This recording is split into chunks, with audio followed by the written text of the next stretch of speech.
बिस्मिल्लाहिर्रहमानिर्रहीम। मेरा नाम मोहम्मद ताहिर इकबाल है। इंडिया सेंट्रिक इश्यूज़ के ऊपर आप लोगों से गुफ्तगू जारी है।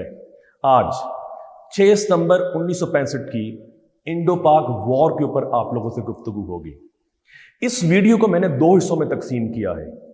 एक हिस्से में यानी कि आज के दिन मैं आपसे ये डिस्कस करूंगा कि जंग से पहले के क्या मारूजी हालात थे जो हमें जंग की तरफ ले जाते हैं। इंटरनेशनल चेंजेस क्या हो रही थी, रीजनल चेंजेस क्या हो रही थी, और लोकल चेंजेस। लोकल से मुराद है इंडिया और पाकिस्तान के अंदर कौन कौन सी तब्दीलियां हो रही थी, और पावर पॉलिटिक्स किस तरह से चेंज हो रही थी। तो एक ये हम बात करेंगे, और अपनी अगली वीडियो के अंदर मैं आप लोगों से गुफ्तगू करूंगा कि इस जंग के मारूजी हालात क्या थे, जंग के अंदर कहां कहां पे लड़ाई होती है, और फिर इसके बाद पाकिस्तान के वो कौन से हीरोज हैं जिनको आप जानते हैं, जिन्होंने खूब जवामर्दी से लड़े और जामे शहादत नोश किया, और वो कौन से ऐसे हीरोज हैं जिनको आप नहीं जानते, आज तक नहीं जानते, लेकिन इस जंग को जितवाने में उनका बड़ा अहम रोल था।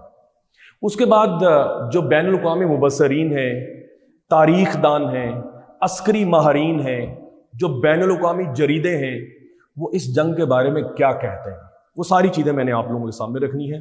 अमेरिकन जो मैगजीन्स हैं, न्यूज़पेपर्स जो हैं, क्योंकि मैं अक्सर अपनी वीडियोस के अंदर बैनुल अक़वामी जो तारीख दान हैं, मुबस्सर हैं, जो आज़ाद मुबस्सर हैं, उनकी राय पेश करता हूँ।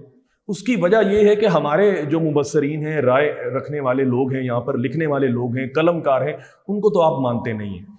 तो मैं उन लोगों को कोट करूंगा जिनको आप लोग मानते हैं, जिनको आप लोग जानते हैं कि वो इस जंग के बारे में क्या कहते हैं। और दूसरी सतह के ऊपर आपके लोग, आपके जो दिफाई माहरीन हैं, और आपके वो फौजी जो इस जंग का हिस्सा थे, वो जब अपनी किताबें लिखते हैं, अपनी मेमोइर्स लिखते हैं, तो अपनी यादाश्त को लिखते हैं, कलम बंद करते हैं, सफ़ा करतास पर उतारते हैं, तो वो इस जंग के बारे में क्या राय रखते हैं, वो क्या कहते हैं कि पाकिस्तान जीता था या इंडिया जीता है।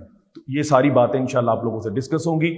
और सबसे पहले आज की इस वीडियो में मैंने आपसे ये डिस्कस करना है कि प्री वॉर इम्प्लीकेशंस क्या थी जो आहिस्ता आहिस्ता इस जंग की तरफ लेकर गई, दुनिया में क्या क्या तब्दीलियां हो रही थी।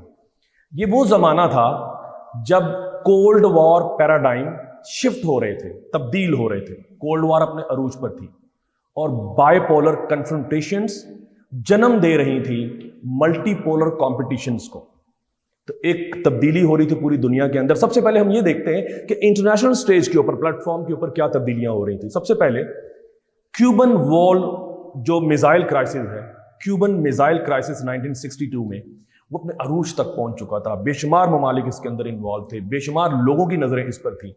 तो एक सबसे बड़ी चेंज इसमें ये थी। दूसरे सतह के ऊपर, दूसरे नंबर पर, चाइना के रशिया के साथ ताल्लुकात बिगड़ना शुरू हो चुके थे, रिफ्ट्स आ रहे थे। एक ये बड़ी इंपॉर्टेंट डेवलपमेंट थी 65 की वॉर से पहले। और तीसरी सतह के ऊपर अमेरिका वियतनाम वॉर में बुरी तरह फंस चुका था। इसकी एविडेंस के तौर पर मैं एक वाकया पेश करता हूं कि जब 1965 की वॉर से पहले रन ऑफ कच्छ के ऊपर झगड़े होते हैं पाकिस्तान और इंडिया की फोर्सेस के, तो मसालिहत जो है अमेरिका नहीं करवाता। मसालिहत के लिए अमेरिका जो है यूके को कहता है कि आप जाकर मसालियत करवाएं, क्योंकि मैं तो ऑलरेडी बड़ा फंसा हुआ हूं वियतनाम वॉर के अंदर। तो एक वियतनाम वॉर की सिचुएशन थी। और चौथे नंबर के ऊपर जो चाइना है 64 में एटॉमिक पावर के तौर पर दुनिया में उभरता है, एटॉमिक एक्सपेरिमेंट करता है जो कामयाब होता है। तो ये एक बहुत बड़ी तब्दीली थी। उसके बाद अमेरिकन प्रेसिडेंट और उनका मर्डर हो जाता है, जॉन एफ कैनेडी असैसिनेट कर दिए जाते हैं, और नए प्रेसिडेंट आते हैं लिंडन जॉनसन, और वो फिर अपनी पॉलिसीज को लेके आते हैं और अपने नजरिए को आगे परवान चढ़ाते हैं, जिससे दुनिया के अंदर तब्दीलियां होती हैं। और यही वो तब्दीलियां थी जिससे पाकिस्तान का अमेरिका से झुकाव खत्म होना शुरू हो चुका था, और अमेरिका का भी पाकिस्तान की तरफ टिल्ट जो है वो खत्म हो रहा था। क्योंकि तब्दीलियां रूनुमा जब होती हैं, नए लोग जब आते हैं, नई लीडरशिप जो आती है, नए जावियों के साथ ले आती है, नई सोच के साथ, नए नैरेटिव्स को लेकर, नए रिटोरिक्स को लेकर आती है, तो वो फिर तब्दीलियां होती हैं जो पहले से बने हुए पैक्ट्स हैं, ट्रीटीज हैं, उनके ऊपर कुछ ना कुछ असर पड़ता है इन चीज़ों को लेकर। तो ये तो मैंने बयान की, इंटरनेशनल प्लेटफॉर्म के ऊपर तब्दीलियां रूनुमा हो रही थी 1965 की वॉर से पहले। उसके बाद रीजनल तौर पे भारत के ऊपर इंडिया में क्या तब्दीलियां रूनुमा हो रही थी। सबसे पहली तब्दीली तो ये हुई कि मई 27 1964 में पंडित जवाहरलाल नेहरू इस दुनिया से रुखसत हो जाते हैं। उनके साथ पाकिस्तान के जो प्रेसिडेंट हैं, प्रेसिडेंट अयूब, उनकी निगोशिएशन चल रही थी, कोई राउंड्स ऑफ टॉक्स चल रहे थे कश्मीर के ऊपर, और कहते हैं कि कुछ मामलात के ऊपर इत्तफाक राय होने जा रहा था कि कश्मीर के ऊपर कन्फेडरेशन, 3 वे कन्फेडरेशन कायम करनी है, जिसमें पाकिस्तान, इंडिया और कश्मीर के लोग शामिल होंगे, या एक और तरह से पॉलिटिकल सिनेरियो को डेवलप करने की कोशिश की जा रही थी।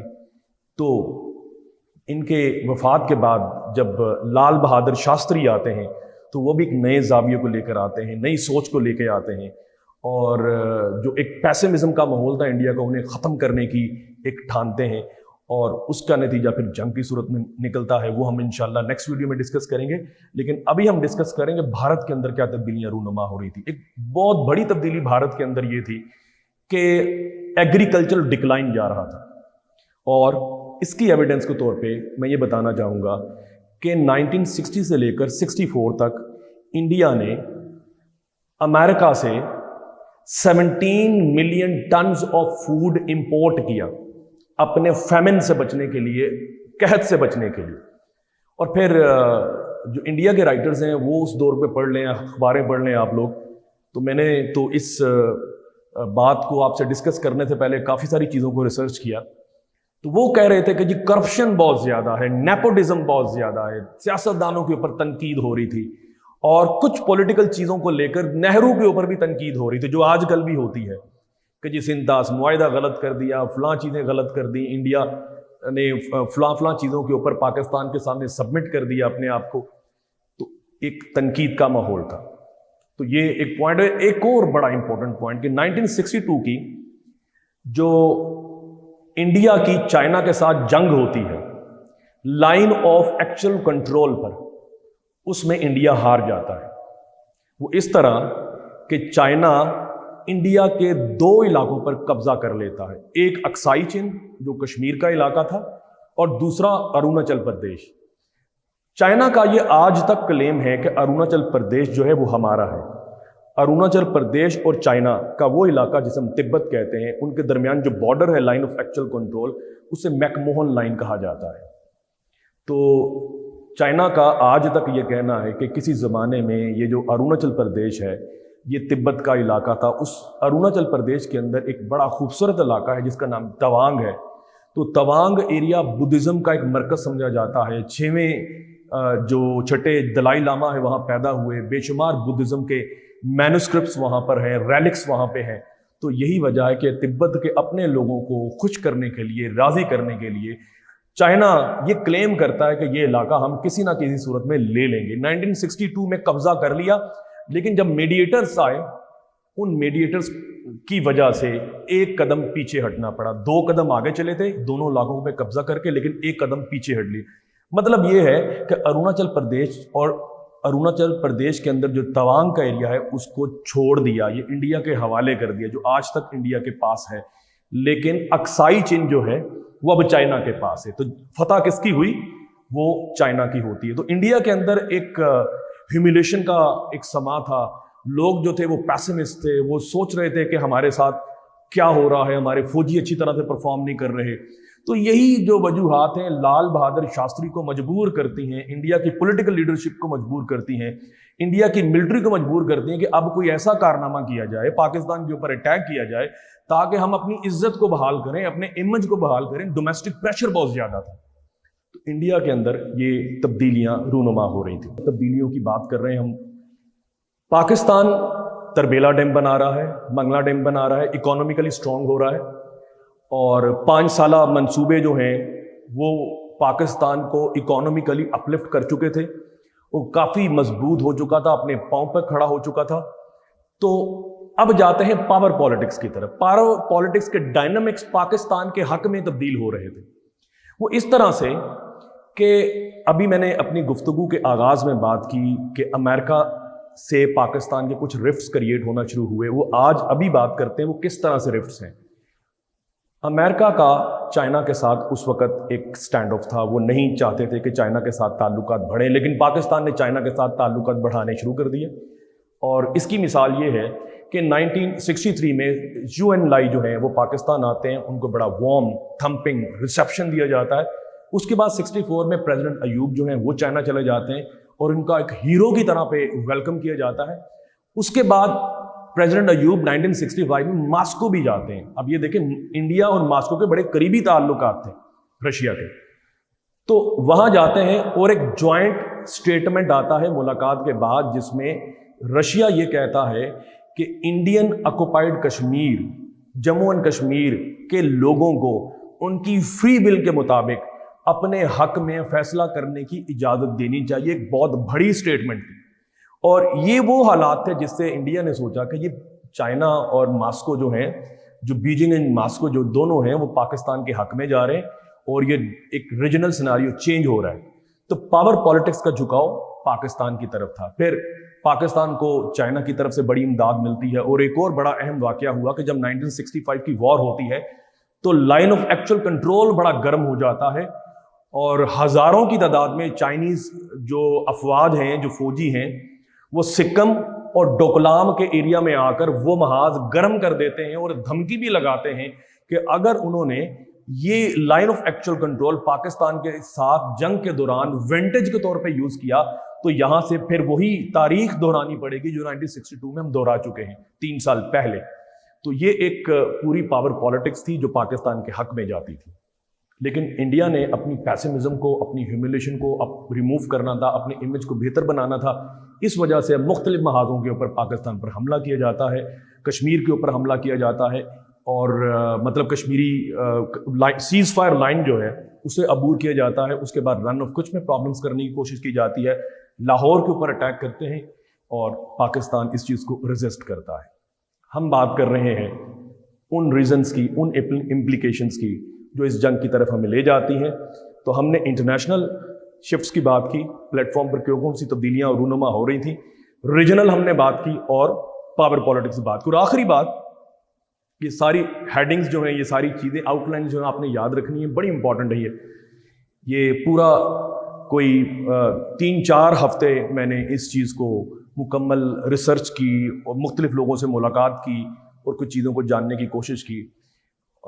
ایک اور بڑی امپورٹنٹ بات، کشمیر کے اسٹیٹ کے اندر، ویلی کے اندر بھی بڑی تبدیلیاں رونما ہو رہی تھی۔ پہلی تبدیلی، درگاہ حضرت بل میں منہ مبارک چوری ہو جاتا ہے، پورے کشمیر کے اندر ہنگامے سٹارٹ ہو جاتے ہیں، نمبر 1۔ نمبر 2، شیخ عبداللہ کو اس جنگ سے پہلے رہا کر دیا جاتا ہے۔ شیخ عبداللہ انڈیا کی جیلوں کے اندر 10 سال سے زیادہ عرصہ قید رہتے ہیں۔ جب وہ واپس کشمیر میں جاتے ہیں ان کا بڑا پرتپاک خیر مقدم ہوتا ہے، استقبال کیا جاتا ہے۔ کچھ ہی دیر کے بعد، کچھ ہی مہینوں کے بعد شیخ عبداللہ پاکستان کا وزٹ بھی کرتے ہیں، اور اس سے کچھ دنوں کے بعد شیخ عبداللہ حج کا ارادہ رکھتے ہوئے مکہ شریف جاتے ہیں، اور حج کرنے کے بعد جب وہ واپس آتے ہیں تو درمیان میں ایک ملک میں زو این لائی جو چائنیز پریمیئر ہیں ان سے ان کی ملاقات ہوتی ہے۔ جب وہ واپس کشمیر آتے ہیں انڈین فورسز انہیں گرفتار کر لیتی ہیں۔ اب اس کی وجہ یہ ہے، ایک CIA نے ایک ٹپ دی تھی انڈیا کو کہ یہ جو ان کی ملاقات ہوئی ہے شیخ عبداللہ کی زو این لائی سے جو چائنیز پریمیئر ہیں، اس میں زو این لائی نے پاکستان کا میسج کمیونیکیٹ کیا، اور میسج یہ ہے کہ وہ جلد ہی کشمیر کے اندر بہت بڑی کارروائی کرنے جا رہے ہیں، جس کا اشارہ آپریشن جبرالٹر اور آپریشن گرینڈ سلیم کی طرف تھا۔ تو یہ انشاءاللہ چیزیں باقی دوسری ویڈیو میں ہم بیان کریں گے۔ شیخ عبداللہ کے گرفتار ہونے پر پہلے ہی ہنگامے ہو رہے تھے، لیکن ہنگامے مزید تیز ہو جاتے ہیں، لیکن ایک اور 2-3 واقعات ایسے ہوئے جس سے پورے کشمیر کے اندر ایک آگ کی طرح کا سما ہوتا ہے، ایک لہر آزادی کے لیے، ایک انڈیا کے خلاف ایک بڑھ جاتی ہے۔ جو انڈین کانسٹیٹیوشنز کا آرٹیکل ہے 356 اور 357، اس کا دائرہ کار Indian occupied Jammu and Kashmir, جس کو آج کل ہم Indian illegally occupied Jammu and Kashmir کہتے ہیں، اس تک ایکسٹینڈ کر دیا جاتا ہے۔ اس کے اثرات یہ ہوتے ہیں کہ जो प्रेसिडेंशियल रूल है उसको एक्सटेंड कर देते हैं Indian occupied Jammu and Kashmir तक। अब जो इंडिया का प्रेसिडेंट है वो इंडिया में बैठकर प्रेसिडेंशियल रूल अप्लाई कर सकता है और सारी सियासी सरगर्मियां मुअत्तल कर सकता है इंडियन ऑक्युपाइड कश्मीर के अंदर। इस आर्टिकल से ये हुआ, जिसको लेकर एक शदीद गम गुस्से की लहर आई। फिर एक और काम होता है कि कॉन्स्टिट्यूशनल ऑर्डर ऑफ 1964 में कुछ अमेंडमेंट की जाती हैं। इंडियन कॉन्स्टिट्यूशन का आर्टिकल है, उसके तहत जो Indian occupied Jammu and Kashmir में रूल करने वाला शख्स प्राइम मिनिस्टर होता था, पाकिस्तान में अभी भी प्राइम मिनिस्टर है, जो आज़ाद कश्मीर में सबसे बड़ा ओहदा प्राइम मिनिस्टर है, उन्होंने नॉमेनक्लेचर चेंज कर दिया और उसको सीएम बना दिया। सीएम अब आप जानते हैं कि प्रोविंसेस के अंदर होते हैं। तो ये सारी चेंजेस जब हुई तो कश्मीरी जो लोग हैं, जो कश्मीरी हमारे बहन भाई हैं, उनके अंदर खूब गम गुस्सा था। दरगाह हजरत बल में मुंह मुबारक की चोरी से शेख अब्दुल्ला के साथ जो सलूक किया जा रहा था उसको लेकर, और फिर अब जो कॉन्स्टिट्यूशनल चेंजेस की जा रही थी, तो ये जो सारी चेंजेस हैं, इंटरनेशनल, रीजनल, पावर पॉलिटिक्स और चेंज इन कश्मीर, ये वजह बनती हैं 1965 की वॉर का। तो इस वॉर को हम इंशाल्लाह नेक्स्ट वीडियो में डिस्कस करेंगे। इस वीडियो में आपने मेरे सवालों का जवाब नहीं देना। आज से मैं नया सिलसिला स्टार्ट कर रहा हूं, तो उसमें आपने मेरी इस वीडियो के नीचे सवालात करने हैं, डिबेट करनी है। आप जो भी सवाल करेंगे, आप जो भी नुक्ता उठाएंगे, मैं उन नकात का अपनी वीडियोस के अंदर जवाब दूंगा आपका नाम लेकर, और उसको एक्सप्लेन करने की कोशिश करूंगा। अपनी अगली वीडियो के अंदर हम उन हालात का जायजा लेने की कोशिश करेंगे जो जंग के दौरान रूनुमा होते हैं, और ये जंग कौन कौन से संग और अनसंग हीरोज जो हैं वो प्रोड्यूस करती है, और फिर बैनुल अक़वामी मुबस्सरीन अमेरिका के और इंडिया के, वो इस जंग के बारे में क्या राय रखते हैं, उस पर सैर हासिल गुफ्तगू होगी। तो इस वीडियो के नीचे अपने कमेंट ज़रूर दीजिएगा। अगली वीडियो में जल्दी इंशाल्लाह आप लोगों के सामने हाजिर होऊंगा। टिल देन अपना बहुत ख्याल रखिए। खुदा हाफिज़।